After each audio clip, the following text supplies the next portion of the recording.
کہ حضور کی ولادت باسعادت کا دن تھا، قاضی مکہ بھی آ گیا، وہ شافعی تھا، باقی امیر مکہ بھی آ گیا، امیر حجاز بھی آ گیا، گورنر بھی آ گیا، ولادت باسعادت کے مقام پر اکٹھے ہو گئے۔ پھر دیکھتا ہوں ہر کسی نے اپنے ہاتھ میں ایک فانوس پکڑا ہوا ہے، پھر جشن منا رہے تھے، صدائیں بلند ہونی شروع ہو گئیں۔ بڑی ضیافت میں نے آج تک مکہ مکرمہ میں نہیں دیکھی جو امیر مکہ حضور کی ولادت باسعادت کے جشن میں دے رہا۔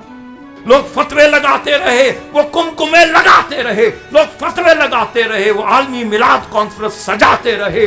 شیخ محمد جار اللہ بن ظہیرہ الحنفی جو 986 ہجری میں فرماتے ہیں کہ پھر میں نے ایک روز مکہ معظمہ میں مشاہدہ کیا کہ حضور کی ولادت باسعادت کا دن تھا کہ اہل مکہ کا ایک معمول دیکھا کہ قاضی مکہ بھی آ گیا، وہ شافعی تھا، باقی امیر مکہ بھی آ گیا، امیر حجاز بھی آ گیا، گورنر بھی آ گیا، ان سب کے ہوتے ہوئے ایک جم غفیر آ گیا۔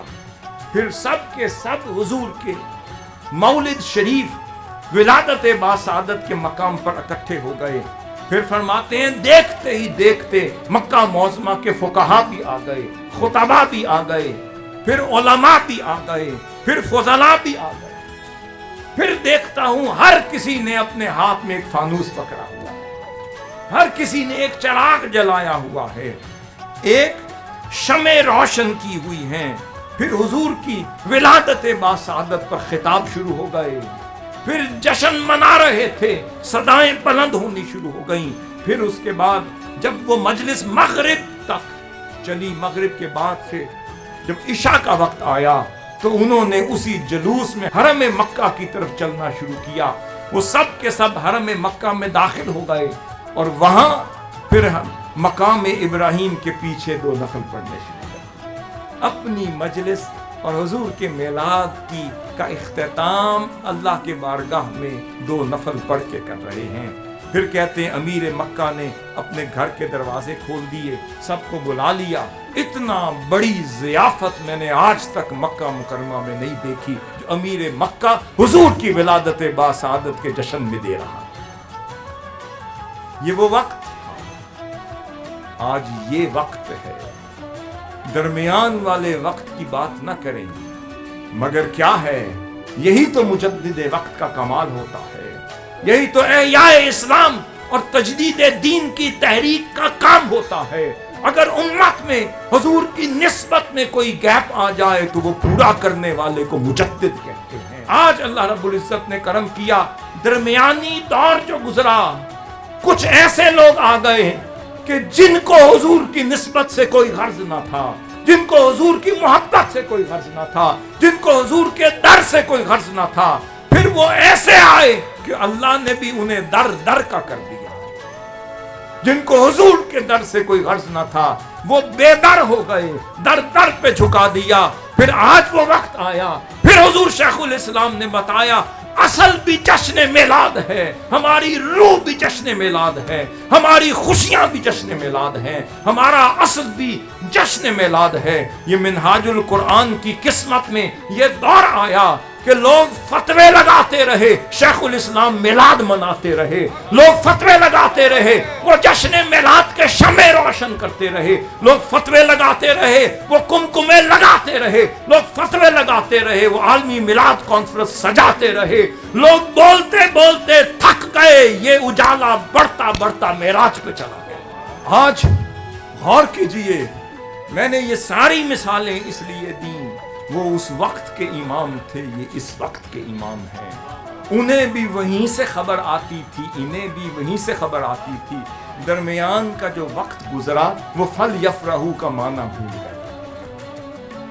جنہیں فل یفرحو کا معنی سمجھ نہ آیا وہ اپنی اپنی خوشیاں مناتے رہے۔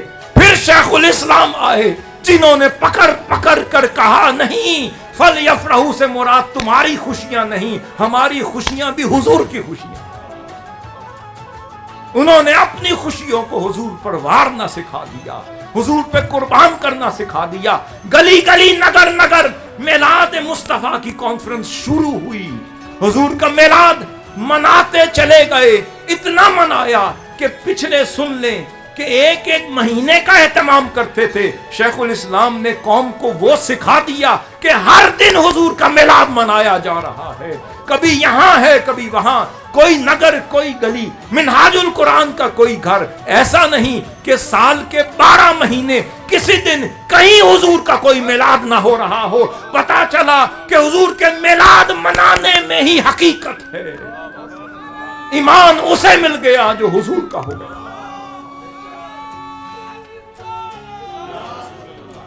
جو حضور کی ولادت کی خوشی میں فنا ہو گیا۔ اللہ نے دنیا کی ہر خوشی اس کے لیے قربان عطا کر دی، ڈھیر کر دی۔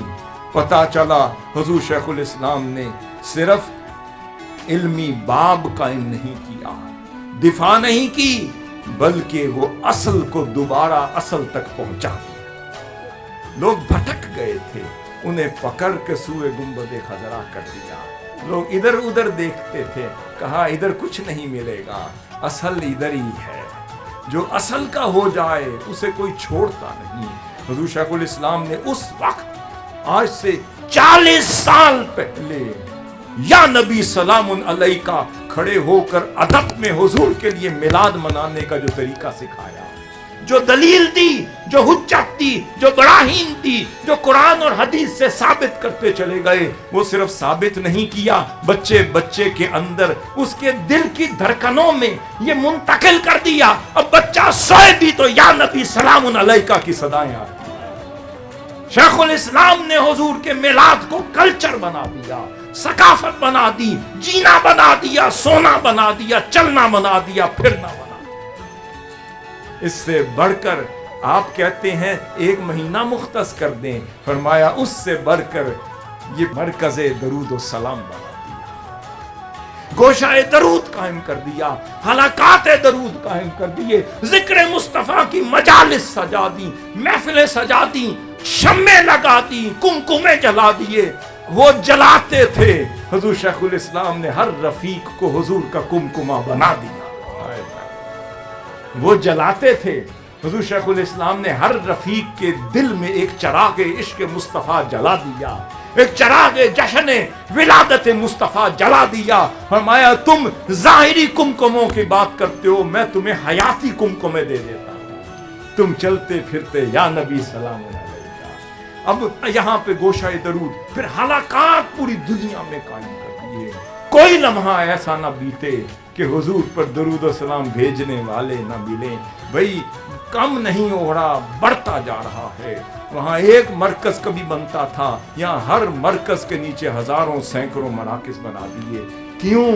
کہ یہی وہ خدمت ہے جس کے صدقے سے سب کچھ ملتا ہے۔ یہ 365M ماڈل ٹاؤن، یہ 90 کنٹریز میں یہ سارے مراکز، آپ کی تنظیموں میں یونٹ تک کا نیٹ ورک، یہ جو سب کچھ آپ کو مل رہا ہے، خدا کی عزت کی قسم، وہاں شیخ ابو مظفر اگر ان کے اربل میں اگر سکون ملتا تھا، اگر وہاں پر تسکین ملتی تھی، اطمینان ملتا تھا، رزق ملتا تھا، کشادگی ملتی تھی، وہ دور تھا۔ سمجھ لیں حضور شیخ الاسلام نے منہاج القرآن کے ہر گھر کو اربل بنا دیا، ہر گھر کو اربل بنا دیا۔ فرمایا ہر گھر سے جو بھی پکوان بنے گا وہ حضور کی خاطر تقسیم ہوگا۔ یہ منہاج القرآن نے حضور کے میلاد منانے کے اس کانسیپٹ کو احیا کر دیا۔ حضور شیخ الاسلام نے سکھا دیا، بتا دیا۔ اب ہماری زندگیاں بھی حضور آپ